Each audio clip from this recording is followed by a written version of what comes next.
All right, in 1926, Jack Yates opened up, and the principal was Mr. James G. Ryan. And when Mr. Ryan took the principal job, he was already a principal over there at Colored High, which later became Booker T. Washington. But when he left Colored High to go open up the brand new school of Jack Yates in 1926, he knew he needed some experience coaching for the athletic department. So Mr. James G. Ryan went to Gary, Indiana, and he brought in Mr. William Holland to be over Jack Yates' athletic department, and at that time, the football team especially. And Mr. William Holland became Jack Yates' first football coach. And a year later, the third black high school opened up for blacks, and the first black high school on the north side, which was called Wheatley, in 1927. And Mr. E.O. Smith was the principal there. And him and Mr. Ryan was always competitive to each other. So Mr. E.O. Smith got a local, talented Mr. John E. Cardwell. And Mr. John E. Cardwell was an All-America at Colored High, which was Booker T. Washington we know today. And Dr. Cardwell was also raised up in Fourth Ward.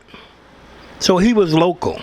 Mr. Holland was not a local guy, but Mr. John E. Cardwell was local. He was raised up out in Fourth Ward. He was All-America at Colored High in football, basketball, baseball, track. And he was an honor roll student. And Dr. John E. Cardwell was one of the first black to integrate the University of Michigan out in Ann Arbor, Michigan, and got his master's degree and his doctorate degree. He got his doctorate degree from the University of Michigan.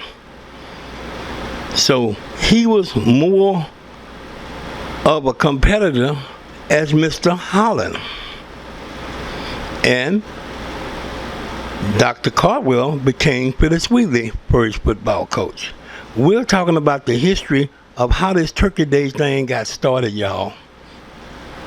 These two guys is the one who started the Turkey Day Classic that we know, the north side of Phyllis Wheatley and the south side of Jack Yates. Because when they first started playing football and being competitive in 1927, the Turkey Day game was just a game because they would rotate it between Colored High with Booker T. Washington, Wheatley, and Yates.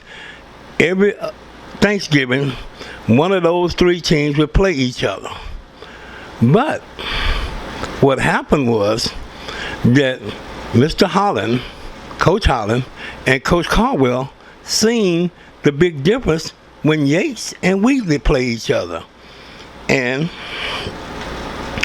when Mr. Ryan passed away and Mr. Holland became principal, and when Mr. E.O. Smith passed away and Dr. Caldwell became principal of Phyllis Wheatley, they knew that in 1930 they only had 1,000 people. And then they played again in 1935.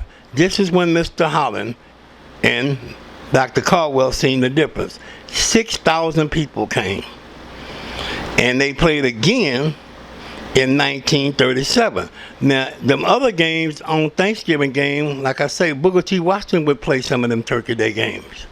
But now they watching the crowd, they watching the money, they watching the people that's coming out.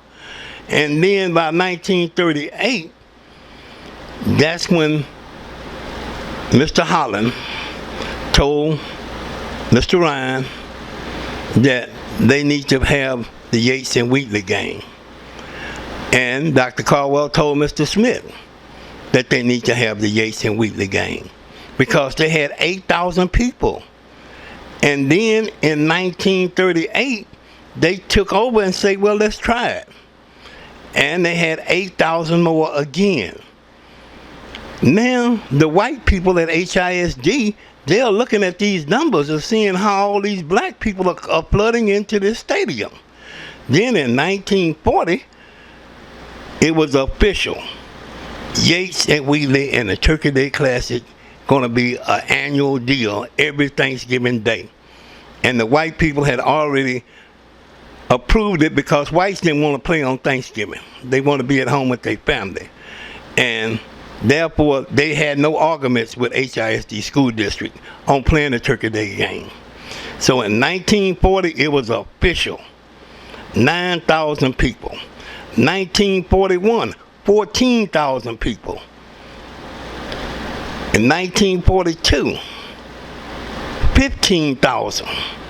And you want to know what was the results of the games? Wheatley won in 1937, 8-7. Wheatley won again in 1938, 9-6.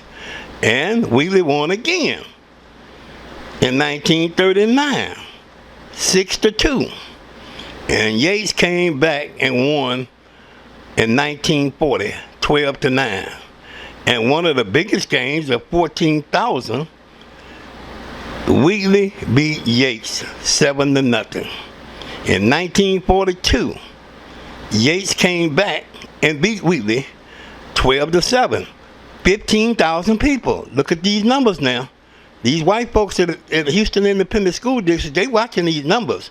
And in 1943, Yates shut out Wheatley 21-0. But in 1944, and they had 15,000 people, by the way.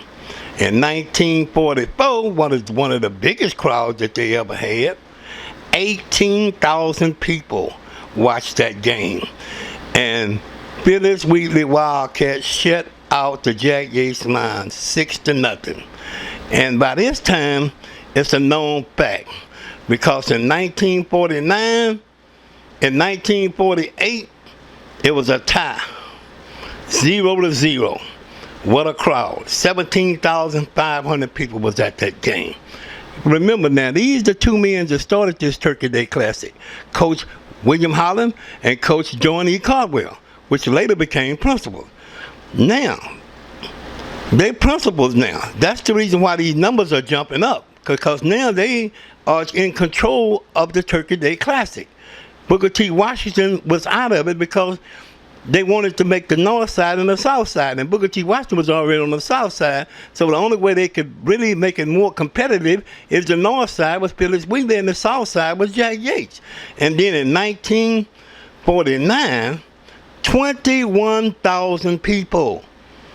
And of course, Phyllis Wheatley won 7-6. What a game. 1950, Jack Yates came back.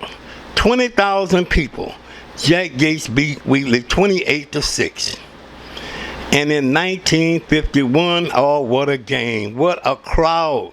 28,000 people. And these are people that paid their money. And you know how black folks here. Some of us get in free, some of us sneak in, and some of us know people at the gate. So these are people that are accountable that HISD got the numbers. We know it was more people than that. But these are accountable numbers. And then in 1952, Phyllis Wheatley came back and shut Jack Yates out. 12-0. 23,000 people. But in 1953, Jack Yates came back and beat Phyllis Wheatley 22-16. 25,000 people was at that game. Oh, but look at these numbers now. 1954. What a game. Jack Yates and Phyllis Wheatley. Yates beat Wheatley 15-4. Check out the crowd. 31,000 people was at that game. The Pole Stadium don't hold no more than about 23,000 people. So you're looking at least 10,000 people that's standing up. They can't sit down. And then in 1955, What a game. Yates and Wheatley, a tie, 0-0. 24,000 people, 437 people was at the game. Now we're getting some good numbers. And like I say, they don't count the people that got in free, the people that sneaked in, people that went under the gate, people climbed over the fence, whatever. Their numbers ain't included in this now. And then you got to remember, you got a lot of people from Worthing coming over to the Turkey Day Classic to sit on Yates' side, and you got a lot of people from Cashmere coming over to sit on the Yates side. But at that time, Cashmere and Worthing was not open, but they all had to go to either Yates or Wheatley. And then in 1956, Wheatley beat Jack Yates 21-18. 22,000 people was at that game. Oh, but what a Yates came back. 30,000 people was at the 1957 Jack Yates Phyllis Wheatley Turkey Day Classic. And Jack Yates put the whipping on Wheatley 12-6. Jack Yates won. One of the largest crowd in 1957. But in fact, it was. And then in 1958, like I said, that was one of the best teams that Coach Walker ever had out of Phyllis Wheatley. They beat Jack Yates 20-8. And like I said, nobody scored no points against Phyllis Wheatley in 1958 but Yates and Booker T. Washington. Yates scored 8, Booker T. Washington scored 6. Everybody else, Phyllis Wheatley skunked them. They didn't score any points. And then in 1959, Phyllis Wheatley skunked Yates, shut them out, 28-0. That was Charles Cheeks now. And then in 1960, oh, what a game. We remember that. Everybody remember that time when Wheatley beat Yates by a field goal, 3-0. 29,000 people. All right, look at this number. 1961. 45,000 people, y'all. You hear me? 45,000 people at this game. Jack Yates beat Phyllis Wheatley 21-15. In 1962, Yates taking over now. Yates on the roll.